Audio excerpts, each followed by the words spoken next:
Él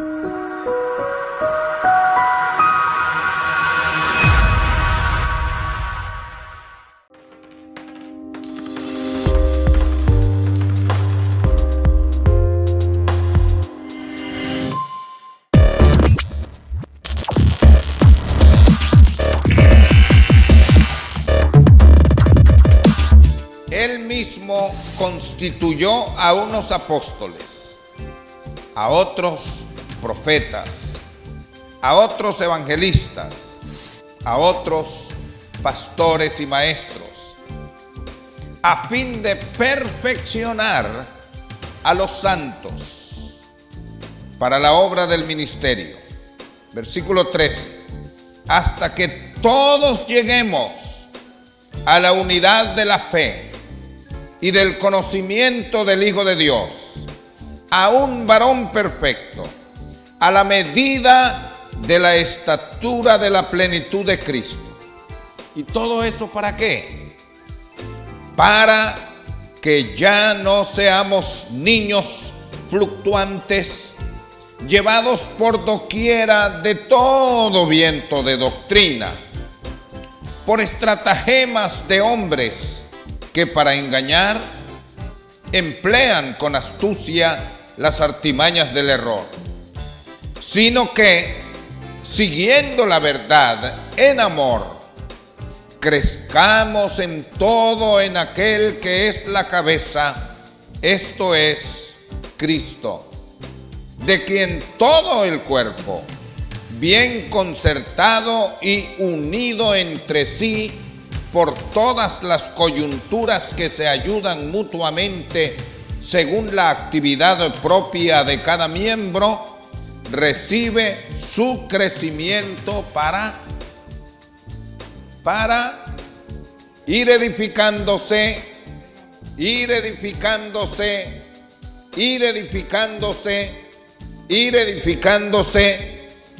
en amor. Esto es lo que dice la Escritura. La vida espiritual nunca va a ser mejor que la vida familiar que sostengamos. Hay una interrelación entre lo uno y lo otro. No puede pensarse que haya alguien disfrutando una vida espiritual de un alto nivel si la vida familiar está en un bajo nivel. Lo uno y lo otro están estrechamente ligados. Por eso, cuando hablamos de edificar, no solamente tenemos que pensar en la edificación familiar, sino en la espiritual y viceversa. Tenemos que pensar en la espiritual y en la familiar. La vida familiar y la espiritual tienen un solo fundamento. El fundamento es Dios. No podemos llevar la vida espiritual según la palabra y la vida familiar según nuestros deseos, ignorando la palabra. No. La vida familiar y la vida espiritual tienen un solo fundamento. Por esto es que necesitamos trabajar en la edificación de ambas, de la vida familiar, de la vida espiritual. Mejoramos la vida familiar, mejoramos la vida espiritual y se fusionan la una con la otra. Porque, en primer lugar, tienen un mismo fundamento. En el libro de los Salmos, si usted me acompaña allí un momento, en el capítulo 127 se afirma algo importante. Salmos, capítulo 127. Versículo 1. Si Jehová no edificare la casa, ¿qué va a suceder? En vano, en vano, en vano trabajan los que la edifican. Si Jehová no guardare la ciudad, en vano vela la guardia. El asunto procede de Dios. La base está en Dios. La fuerza está en Dios. La fortaleza está en Dios. La dirección está en Dios. La sabiduría está en Dios. El poder está en Dios.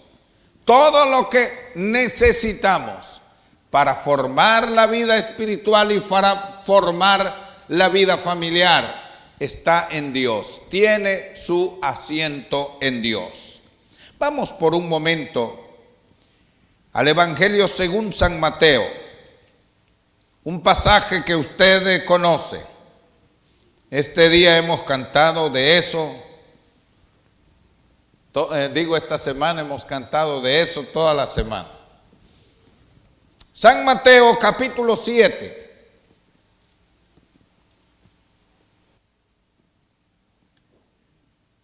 Dice, versículo 24 en adelante: cualquiera pues que me oye estas palabras y las hace, le compararé a un hombre prudente que edificó su casa sobre la roca. Descendió lluvia, vinieron ríos y soplaron vientos y golpearon contra aquella casa. ¿Y qué sucede? Dígalo más fuerte. No cayó. ¿Cuál es la razón por la que no cayó? Porque estaba fundada sobre la roca. ¿Y la roca quién es? Es Cristo. ¿La roca quién es? Es la palabra de Dios. No hay absolutamente nada que pueda derrumbar la consistencia y la fortaleza y la estabilidad que produce la palabra de Dios en nuestra vida. Por lo tanto, no buscamos simplemente ser religiosos, sino ser cristianos. El religioso puede tomar las cosas en un plano completamente diferente de la persona que es espiritual. Y hermano mío, mucha gente está cansada de religión, de simple religión. Hay gente que desecha todo lo que es solamente religión. Ritos, ceremonias, apariencias, cosas por el estilo. Pero nadie realmente menosprecia una verdadera vida espiritual. Nadie la menosprecia. Yo he tenido la oportunidad de hablar con personas que si usted trata de hablarles del evangelio, dice, no, de eso no me hable. Yo no quiero saber más nada de eso. Pero que mire, que nada. Pero cuando usted insiste, a veces entonces dice, no, yo conozco, yo así, y comienzan a veces a señalar. De pronto, dicen, bueno, así es la mayoría de la gente, dice. Pero conozco a una persona, eso sí, y comienzan a exaltar una verdadera vida espiritual. Por eso, nuestra lucha es esta, nuestra batalla es esta. Yo sé, hermano mío, que vivir la vida cristiana al nivel de lo que el Señor quiere, no solamente es necesario, sino que también es posible. Y es posible porque contamos con la ayuda de Dios nuestro Señor. Es posible cuando nosotros estamos edificados sobre la roca.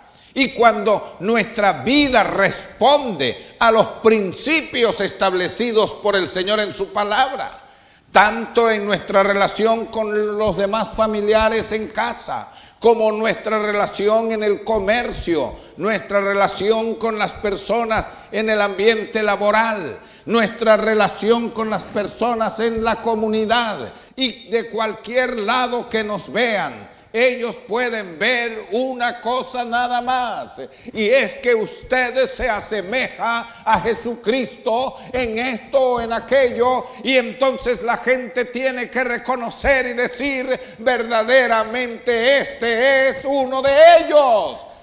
Y eso es posible, vivir la vida cristiana, y nuestro empeño debe ser así. Ahora, hay dos elementos contra los cuales nosotros batallamos. Dos elementos para reducirlos a dos. Uno es la carne. ¿Saben qué es eso, verdad?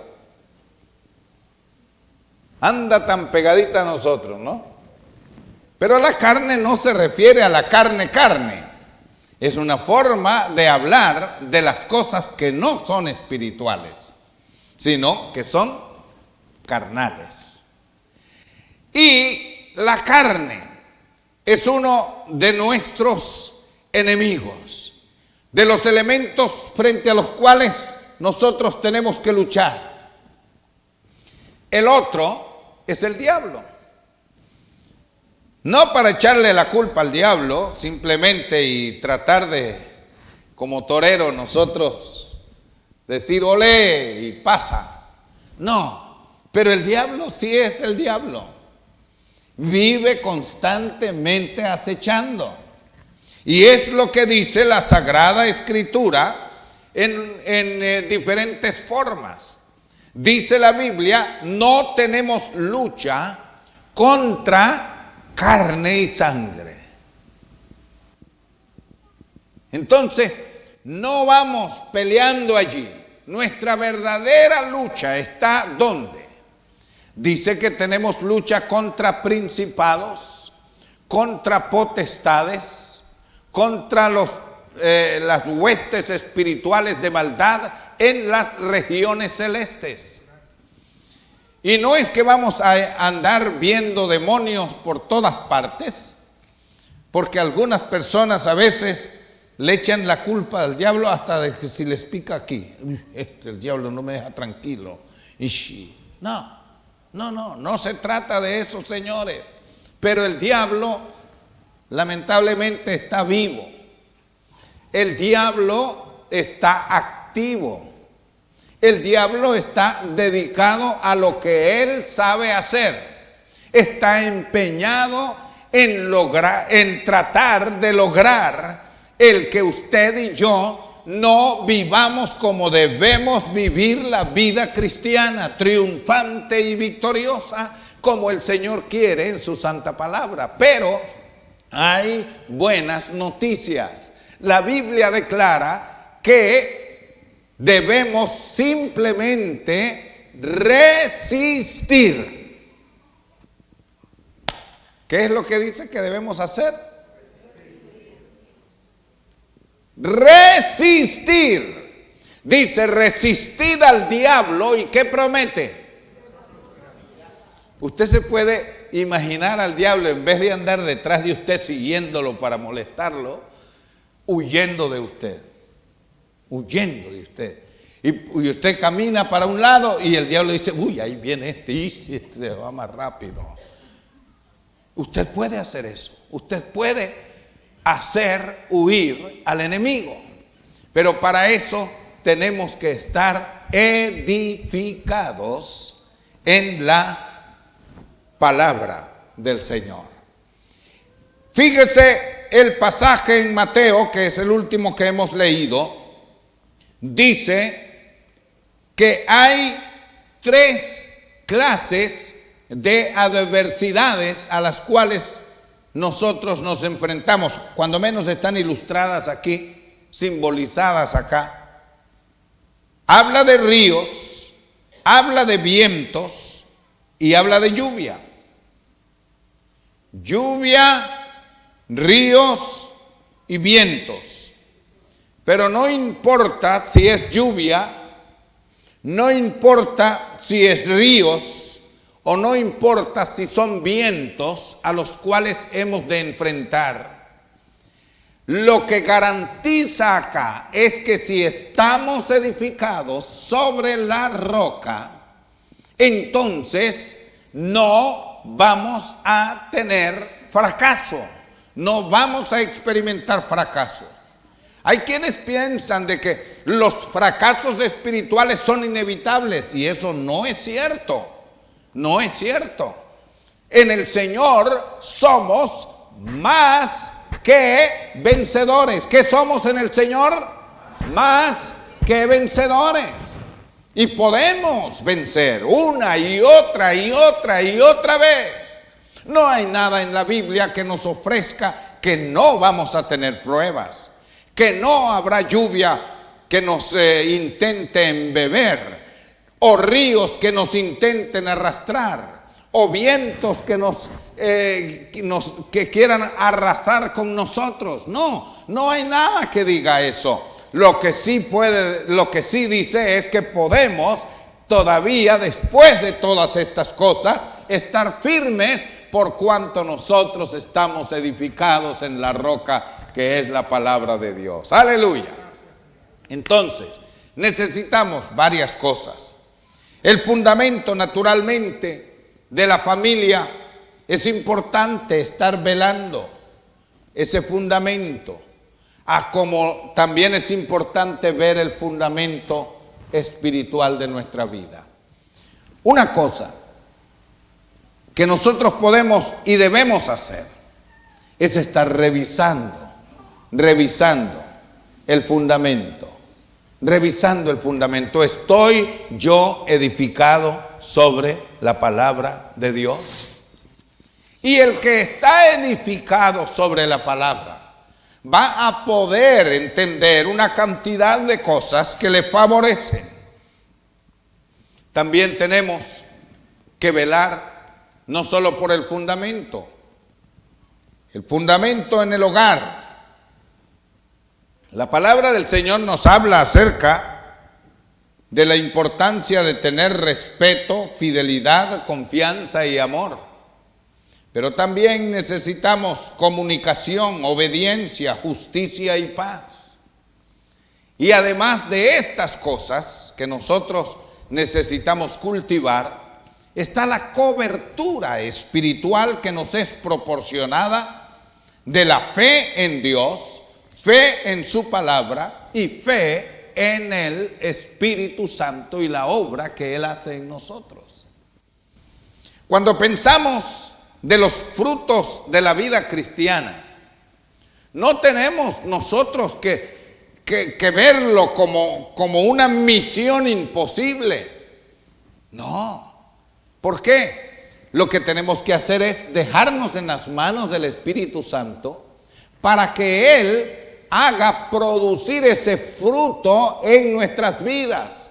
El fruto siempre resulta ser espontáneo.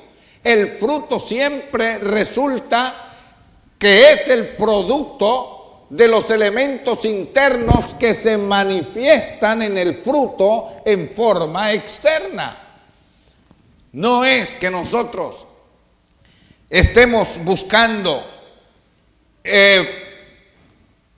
ocupar la acción del Espíritu de Dios. Yo no puedo producir en mi vida lo que solo el Espíritu Santo puede producir. Pero si no me dejo en las manos del Espíritu, jamás voy a lograr conseguir lo que debo conseguir como fruto del Espíritu Santo. Y una de los énfasis que vamos a tener en el resto de este año, junto con lo que ya tenemos, es sobre el Pentecostés, sobre la obra del Espíritu Santo. Estuve hablando de eso un poco el domingo anterior y vamos a seguir haciendo énfasis en esto, hermano mío. Vamos a ser una iglesia pentecostal no solo por afiliación denominacional. Vamos a ser una iglesia pentecostal no solo por la doctrina que nosotros tenemos en nuestro credo. Vamos a ser una iglesia pentecostal por la experiencia personal de cada uno de los que formamos la congregación. La Biblia nos enseña que en los días del siglo I, cuando se inició la iglesia, cuando vino aquel famoso día de Pentecostés, en donde cayó el Espíritu Santo sobre los que estaban reunidos en el aposento alto, todos, ¿cuántos? Todos, ¿cuántos? Todos, ¿cuántos? Todos fueron llenos del Espíritu Santo. Luego en la casa de Cornelio, un hombre gentil que apenas había oído algo, pero que no sabía ciertas cosas básicas, pero tenía sentimientos espirituales muy fuertes. Oraba, daba diezmos o limosnas, ofrendas, como se le pueda llamar, a lo que él hacía. Él era un hombre que tenía temor de Dios, pero le faltaba algo. Le faltaba el poder del Espíritu Santo de Dios en su vida. Y se le apareció aquel ángel. Decía yo el domingo pasado, lo pentecostal está estrechamente unido a lo sobrenatural. Lo sobrenatural no debe ser una cosa ajena a nosotros como congregación pentecostal, porque lo sobrenatural está estrechamente unido a lo pentecostal. Debemos nosotros esperar. Y eso es lo que ocurre. Eso es lo que ocurre una y otra vez. Las cosas sobrenaturales. Lea el libro de los Hechos de los Apóstoles y va a refrescar en su memoria los hechos sobrenaturales que fueron realizados por el poder y la presencia del Espíritu Santo de Dios en aquellos días. Pero déjeme decirle algo que he estado meditando en estos días. La buena salud espiritual también tiene su relación con la buena salud física, natural, en muchas formas. Para tener buena salud tenemos que comer, ¿sí o no? Pero no hay que comer demasiado, porque entonces arruinamos el asunto. Pero la buena salud espiritual requiere también que comamos del alimento. Comer correcto, dice hermana Teresa, sí, comer correcto, poner las cosas ahí. A veces vemos, dice que cuando seas llevado o llamado a la casa, pon cuchillo en tu garganta, muchacho, para que no te desboques sobre la comida que te va a indigestar después. Debemos detener, te va a engordar, te va a poner fuera de la realidad. Entonces debemos pensar en eso. Y ¿sabe? Dios, para ayudarnos en lo humano, estoy hablando ahora de lo humano, Dios, para ayudarnos en lo humano, ¿sabe qué ha hecho Dios? Ha puesto en nosotros lo que algunos han dado en llamar un reloj biológico. ¿Ha oído del reloj biológico? ¿Sí ha oído del reloj biológico? El reloj biológico, yo voy a mencionar 3 cosas nada más, en forma breve, concisa, pero eso de que usted de pronto dice, ay, tengo hambre. ¿Sabe qué cosa es? que el reloj está marcando que es hora de comer. Muchos de nosotros, por el trabajo, por lo que sea, a veces pasamos por alto eso. Tengo hambre, no, pero es que tengo que terminar este trabajo y que lo voy a hacer. Y, tengo un hambre, pero tengo que hacer. ¿Ya ha pasado, Carlos? Sí, mucho. Ay, ay, ay. Y dejamos pasar el tiempo de la comida.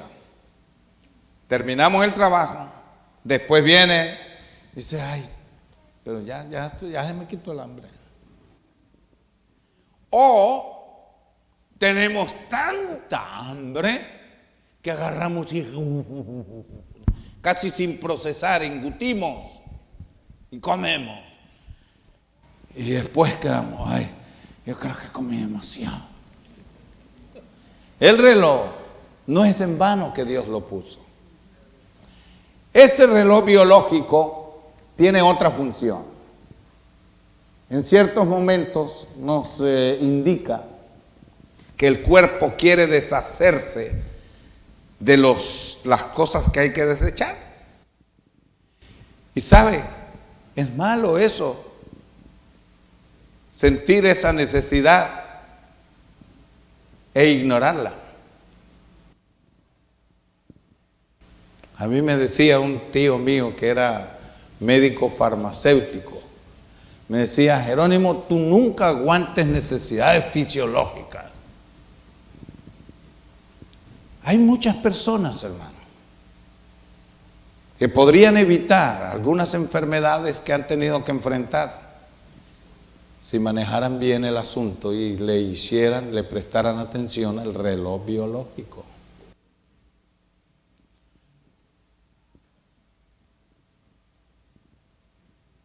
La otra cosa,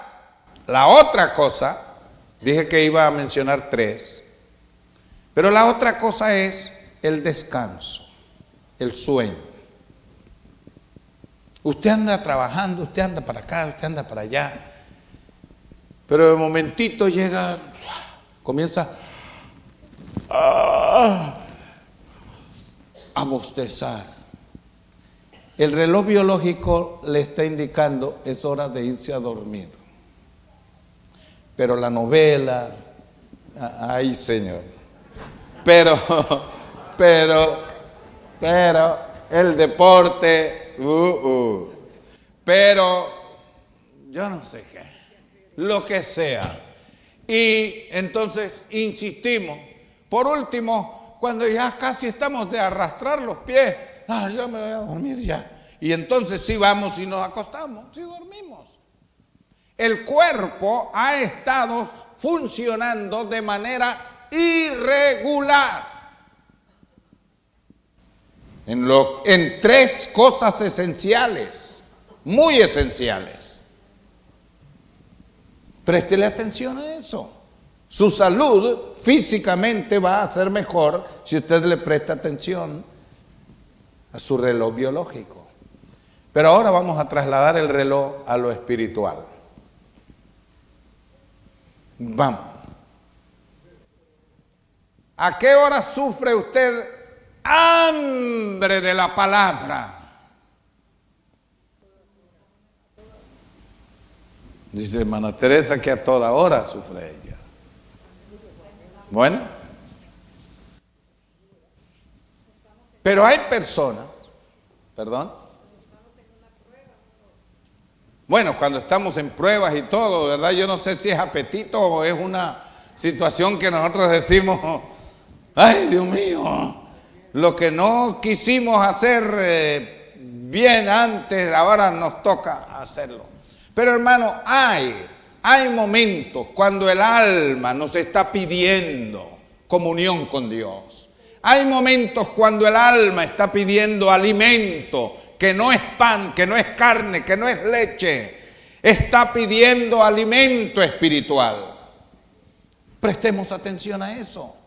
Hagamos una disciplina en nuestra vida. Hay personas que acostumbran desayunar a las 8 de la mañana, almorzar a las 12:30, cenar a las 5:30 y están allí y van así y van así. normalmente van a observar mejor condición de salud que alguien que le da hambre a las 8, pero desayuna a las 10:30, por A más B. Y tiene hambre a las 12:30, pero almuerza a las 3. Después se da una tremenda comida a las 10 de la noche antes de irse a acostar. Pobre cuerpo, pobre cuerpo. No haya, el reloj funciona todo así. Las manecillas del reloj biológico no saben por dónde. Y por allá comienza otra vez para el otro día. A ver, cuando ignoramos esto, lo mismo nos sucede en lo espiritual. Cuando ignoramos ese sentir, eso viene de Dios, viene del Espíritu de Dios. Él sabe que nosotros necesitamos edificar nuestra vida y quiere ayudarnos y despierta en nosotros un deseo por la palabra, por la oración, por la comunión con Dios, por la adoración. Él sabe que nosotros necesitamos eso y trata de producirlo en nuestra vida para que tengamos una vida espiritual saludable, fuerte, estable. Amén. ¿Y qué de eso del baño? En lo físico, decía yo eso de que el reloj biológico nos indica de las necesidades de evacuar esas cosas. En lo espiritual, el Espíritu Santo trabaja en nuestras vidas, tratando de que nosotros también evacuemos espiritualmente cosas que de otra manera nos van a seguir causando daño. Yo conozco gente que aún casos a veces con familiares, se odian entre familia o a otras personas que no son sus familiares y están dispuestos a cantarle a Dios y a hacer oración y a dar diezmo. A los que no están dispuestos es a perdonar. Cuando el Espíritu de Dios trata con nosotros para tratar de limpiar nuestro ser espiritual, hay que prestar atención. Perdonar es una de las grandes virtudes que nosotros debemos aprender a desarrollar. Perdonar de veras deja una satisfacción profunda en nuestra vida. En cambio, si no perdonamos, andamos con un malestar, una inquietud, un malestar, algo, y estamos espiritualmente indigestos. ¿Qué cosa es esto? Y yo no sé. Si tú sabes, perdona, pide perdón, otorga perdón y vas a darte cuenta, hermano y hermana, el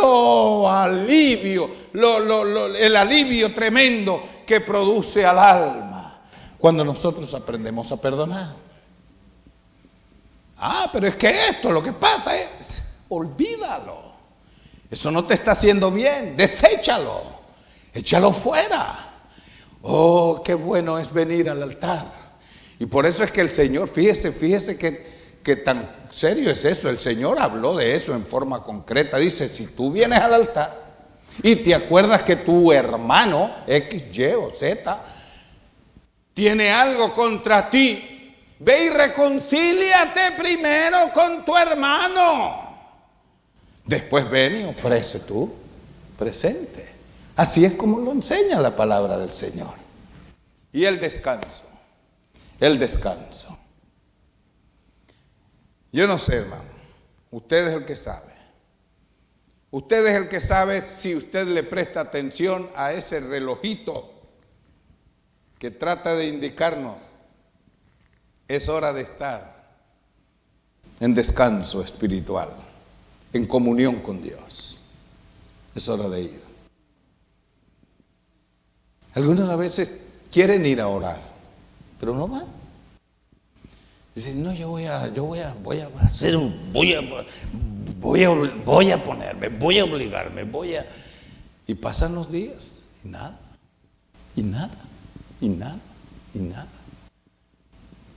Espiritualmente andan débiles. El enemigo entonces nos agarra por allí y hace presa de nosotros muy fácilmente. Dejemos lugar al Espíritu de Dios que trabaje en nosotros. Vamos a estar de pie.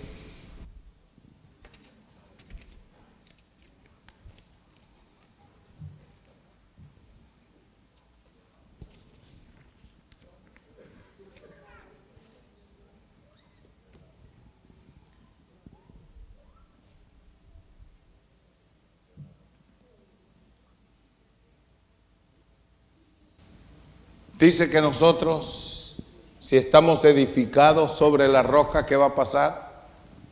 ¿Vienen qué? Lluvia. ¿Y vienen qué? Ríos y viento. Pero no cae, no cae, no cae, porque está edificado sobre la roca. La roca es Cristo, la roca es la palabra de Dios.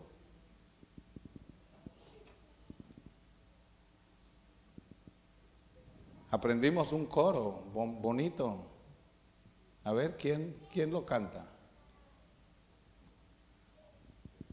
De los que estuvieran en la escuela bíblica. ¿Ah?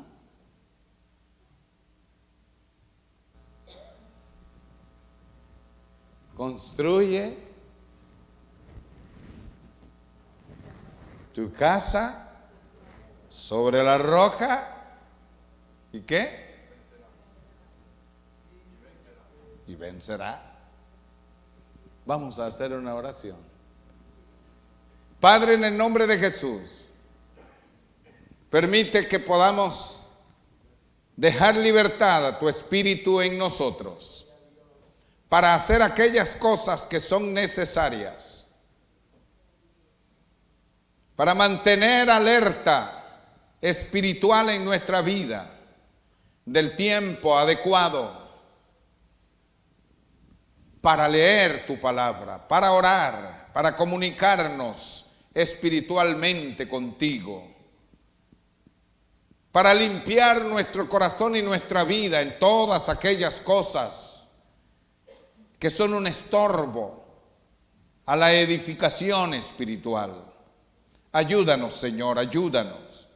Concédenos en el nombre de Jesús el que podamos desarrollar una vida espiritual consistente, saludable, firme, estable, que llene las expectativas que están reflejadas en tu palabra para tus hijos, hasta que todos lleguemos a la estatura de la plenitud de Cristo, a un varón perfecto, hasta que nosotros lleguemos al punto que no seamos víctimas de los, como niños, de engaños, de estratagemas de hombres que tratan de torcer la verdad en contra del beneficio espiritual de nuestra vida.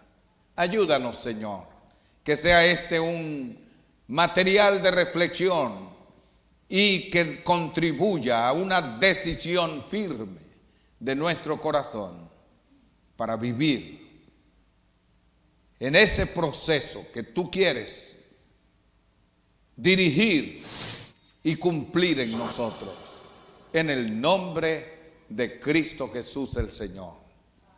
Amén. Amén.